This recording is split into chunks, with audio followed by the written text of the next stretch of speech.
So Iran has admitted fault for a deadly passenger jet crash. I want to talk more about this. I'm joined by Bruce Wolpe from the United States Studies Centre. Bruce, Iran, it's finally admitted to shooting down the Ukrainian passenger jet after 3 days of denial. That's correct, Gabriella, and good afternoon. It was a very dramatic statement from Iran after they had denied shooting down this airplane, killing close to 180 people, including 63 Canadians.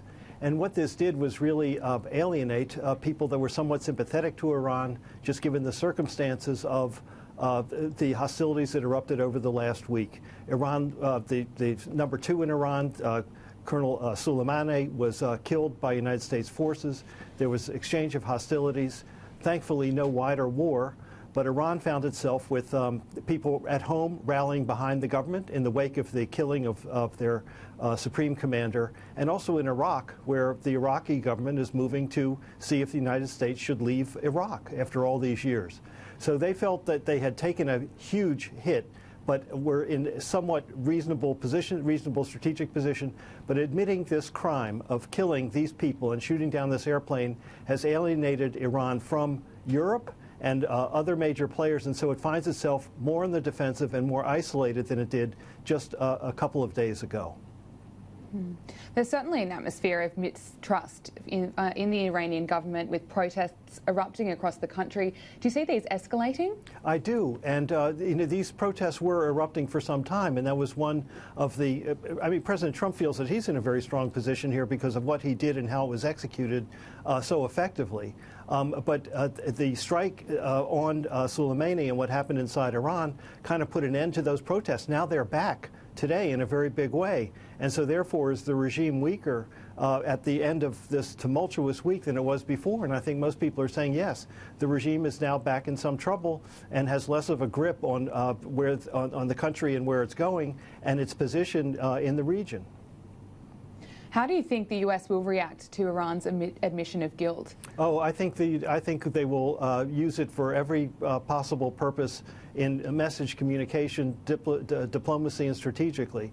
And the United States is going to press stronger sanctions against Iran to weaken it further and try and drive it into some form of negotiations if that's possible. But again, they need Europe to do that, and Europe is now alienated because of this. So the effect of the sanctions will have quite a further dramatic pull downwards on the economy and the condition of the Iranian people. So I think Iran is really squeezed.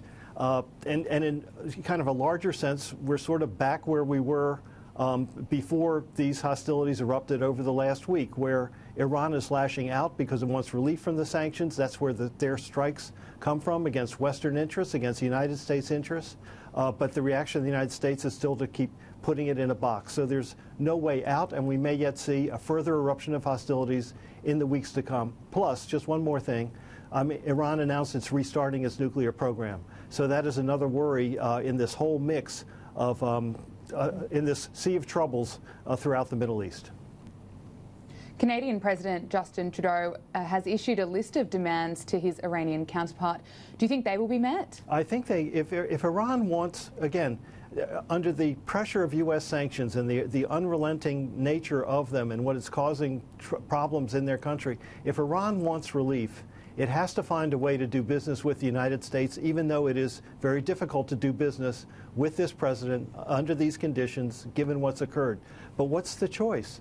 Is it going to be war? Is it going to be negotiation? So if they really want some way out, and I think even after absorbing the shock of the loss of all these innocent people in this terrible tragedy, if Western governments can come together to help Iran find a way to do something with the United States on a basis that Washington can accept, that would be good. Otherwise, we're going to keep revisiting this throughout the year and throughout, even as we get closer to the American presidential election, because a president under pressure at home will use foreign policy and use his position in the world to advance his interests, to negate the domestic political pressure that he is under.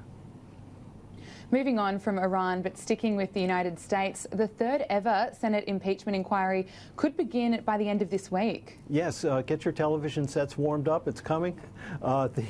The House of Representatives will, expected on Tuesday or Wednesday, formally send the articles of impeachment. There are two charges: abuse of power obstruction of Congress to the Senate, and that will, under the rules of the Senate, automatically trigger the commencement of a trial. So by the end of this week, we should see the Senate beginning to sit as a court and as a jury to hear these charges of impeachment. And this will involve informing the White House that, in fact, this proceeding is underway, impaneling all the senators as jurors, and we may yet move to opening statements by the House prosecutors, whose identity we'll know on Tuesday or Wednesday as well.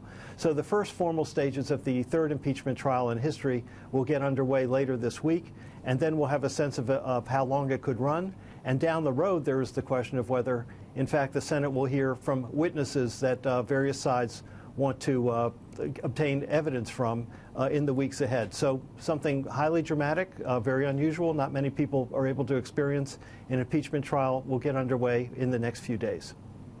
Certainly an interesting few weeks ahead.